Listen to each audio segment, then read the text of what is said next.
सभासदों, माननीय अध्यक्ष जी,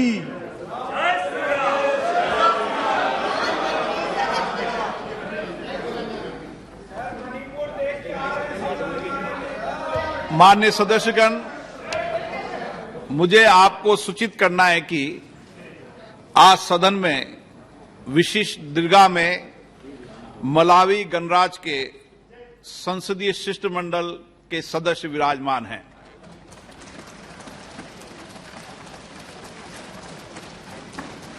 मैं अपनी ओर से तथा सदन के सभी माननीय सदस्यों की ओर से भारत की यात्रा पर आए हमारे सम्मानित अतिथि मलावी गणराज्य की नेशनल असेंबली की अध्यक्षा महामहिम सुश्री कैथरीन गोटानिहारा और वहां के संसदीय शिष्टमंडल के सदस्यों का स्वागत एवं अभिनंदन करता हूं। मलावी गणराज्य के संसदीय शिष्टमंडल का भारत आगमन रविवार 30 जुलाई 2023 को हुआ था। शिष्टमंडल के सदस्यगण दिल्ली के अतिरिक्त आगरा की यात्रा भी करेंगे। उनका शुक्रवार दिनांक 4 अगस्त 2023 को भारत से प्रस्थान होगा।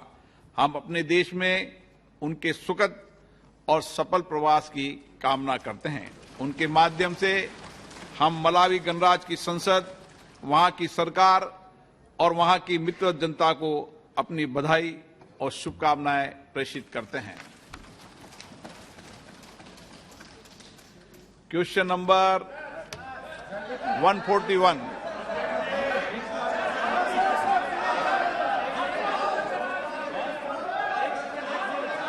सुनील कुमार मंडल, ऑनरेबल मेंबर नहीं बोलेगा ना। क्वेश्चन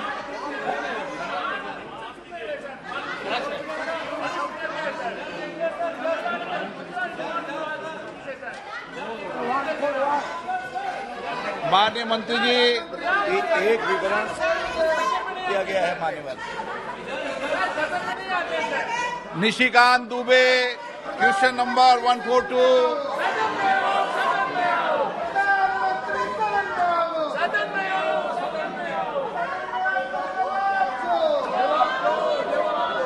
माननीय सदस्य, माननीय अध्यक्ष जी, मैं आपके माध्यम से माननीय प्रधानमंत्री जी को और माननीय शिक्षा मंत्री जी को नई शिक्षा नीति के लिए बधाई देता हूं कि उन्होंने वर्षों बाद जो है मैकाले की शिक्षा पद्धति को बदलने का काम किया। माननीय अध्यक्ष महोदय, शिक्षा की जो समस्या है, जो 374 जो बैकवर्ड डिस्ट्रिक्ट का लिस्ट जो है माननीय शिक्षा मंत्री जी ने मुझे दिया है, उसके पीछे जो 2 रीजन है सर, वो 2 रीजन ये है कि राज्य का जो बोर्ड है वो अलग है और सीबीएसई बोर्ड अलग है।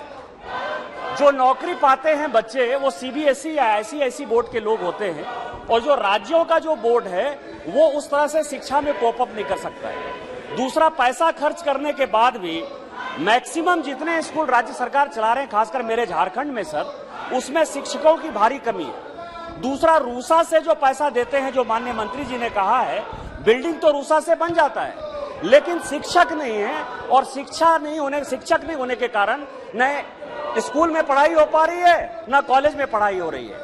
इन दोनों चीजों के लिए माननीय प्रधानमंत्री जी, मुझे पता है कि ये कंकरेंट लिस्ट में है, माननीय प्रधानमंत्री जी की जो नई शिक्षा नीति है उसमें भारत सरकार कैसे इस 374 डिस्ट्रिक्ट को एजुकेशनली फॉरवर्ड बनाएगी। अध्यक्ष महोदय, माननीय सदस्य ने सही कहा है। शिक्षा एक कंकरेंट लिस्ट में नामांकित विषय होने के कारण भारत सरकार की दायित्व रहती है आर्थिक अनुदान देना, लेकिन उसकी क्रियान्वयन करने की दायित्व मूलतः राज्य सरकार की है। लेकिन ये सारे के बावजूद अभी जैसे परसों प्रधानमंत्री जी ने भारत में स्कूलों को और आगे बढ़े पीएम फ्री स्कूल की 6,207 स्कूल को पहला किस्त की भी आर्थिक अनुदान दिया। लेकिन अध्यक्ष महोदय, ये बात हमारी जो संघीय व्यवस्था में दायित्व बंटवारे की व्यवस्था है उसमें राज्यों का ही दायित्व है, जिम्मेवारी है उसको क्रियान्वयन करने के लिए। मैं सदस्य जी की चिंता को ग्रहण करता हूं। मैं उन राज्यों के साथ फिर भी बात करूंगा। भारत सरकार की योजनाएं राष्ट्रीय शिक्षा नीति को ध्यान में रखते हुए कैसे सटीक क्रियान्वयन हो।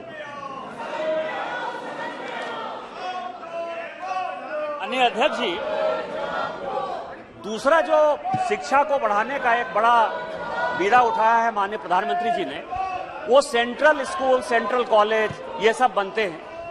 लेकिन हमने देखा हमेशा ये जो लिस्ट हमको मिली है सर, इसमें 12 ऐसे जिले हैं झारखंड के जो कि एजुकेशनली बैकवर्ड है, और वो सभी एस्पिरेशनल डिस्ट्रिक्ट भी हैं जो भारत सरकार का मापदंड 112 है।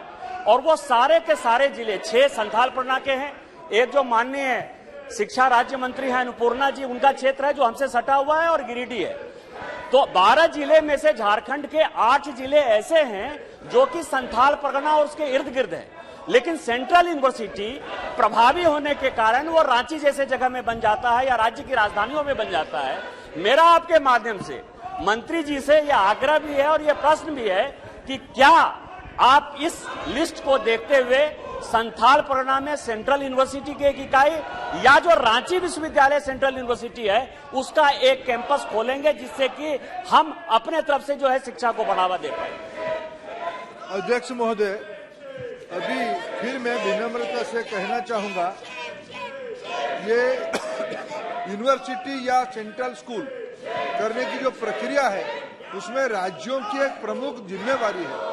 लेकिन मैं आदरणीय सदस्य को आश्वस्त करना चाहूंगा, अभी जो नया पीएम उषा प्रधानमंत्री उच्चतर शिक्षण अभियान रूसा की जो नया संस्करण 23-24 से 25-26 तक चलेगा, इसमें प्रदेशों की आकांक्षी जिले को, एस्पिरेशनल जिले को प्राथमिकता दी जाएगी। And honourable member, what are the steps that the government has undertaken to ensure the equitable institutions of education like Eklavya schools across all the districts of Andhra Pradesh, especially in Chittoor district, sir? Eklavya schools in Chittoor district, sir.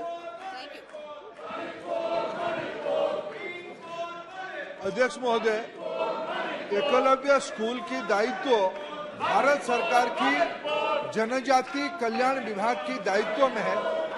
मैं चित्तूर वाला जानकारी मैं मेरे सहयोगी मंत्री जी को चर्चा करके उनको अवगत करा देंगे।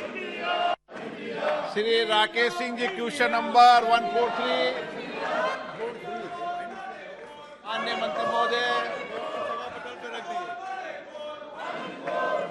माननीय अध्यक्ष जी, सबसे पहले तो मैं माननीय प्रधानमंत्री जी के प्रति आभार प्रकट करना चाहता हूं, जिनके संकल्प और जिनकी दूरदृष्टि से भारत आज इंग्लैंड जैसे विकसित देश को भी पीछे करके विश्व की 5वीं अर्थव्यवस्था बन गया और आने वाले कुछ समय में विश्व की 3री अर्थव्यवस्था बनने की ओर हम अग्रसर हैं। मेरे दोनों प्रश्न में एक साथ ही पूछ लेता हूं।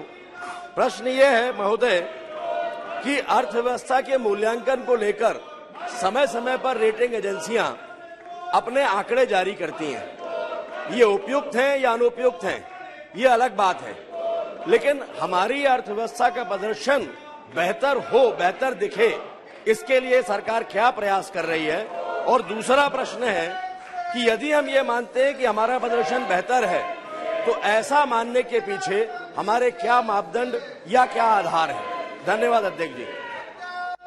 माननीय सभापति महोदय, मैं माननीय सदस्य को बताना चाहता हूं कि जब से हमारी सरकार बनी है, देश के माननीय प्रधानमंत्री जी के नेतृत्व में इस दिशा में गंभीरता से काम करना शुरू किया है।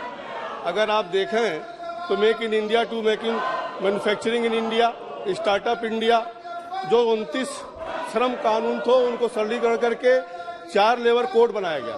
इस देश में तो ऐसे ऐसे कानून थे जो कहीं ना कहीं हजारों वर्ष पुराने थे और चर्चिल का सिगार के असिस्टेंट जैसे भी कानून थे। ऐसे हजारों कानून को हमने समाप्त किया ताकि सरलीकरण हो सके। वन नेशन वन टैक्स के हिसाब से जीएसटी लागू किया सफलतापूर्वक, और इनकम टैक्स में जो समस्याएं थी फेसलेस की सफलतापूर्वक लाया गया। वहीं पर पीएलआई स्कीम लाई गई, राष्ट्रीय मुद्रीकरण पाइपलाइन को लाया गया, टीएम गति शक्ति का शुभारंभ किया गया। इस संरचना सुधारों के अतिरिक्त भारत सरकार ने पूंजीगत व्यय बढ़ाने पर अभूतपूर्व जोर दिया है।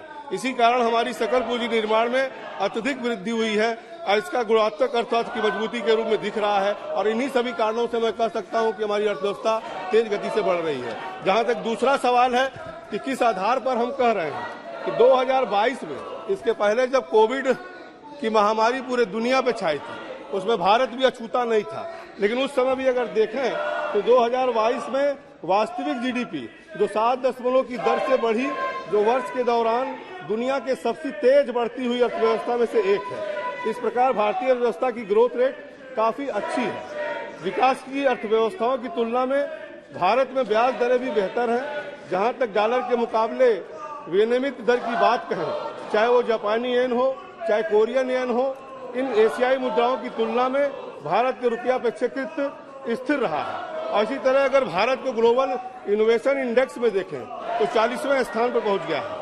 भारतीय शेयर बाजार का प्रदर्शन भी अमेरिका, जापान, चीन और ताइवान जैसे देशों की तुलना में ज्यादा बेहतर रहा है और निवेशकों की हाई रिटर्न्स प्राप्त हुए हैं। भारत में इन्फ्लेशन की दरों में गिरावट के कारण भारतीय एसेट्स प्रतिभूतियों के प्रति निवेशों का आकर्षण बढ़ा है और भारतीय अर्थव्यवस्था के सभी संकेतक, जो हमारे सभी संकेतक हैं, अच्छा प्रदर्शन कर रहे हैं। और इसी आधार पे मैं कह सकता हूं कि भारतीय अर्थव्यवस्था अच्छा ही नहीं, बहुत ही शानदार प्रदर्शन कर रही है।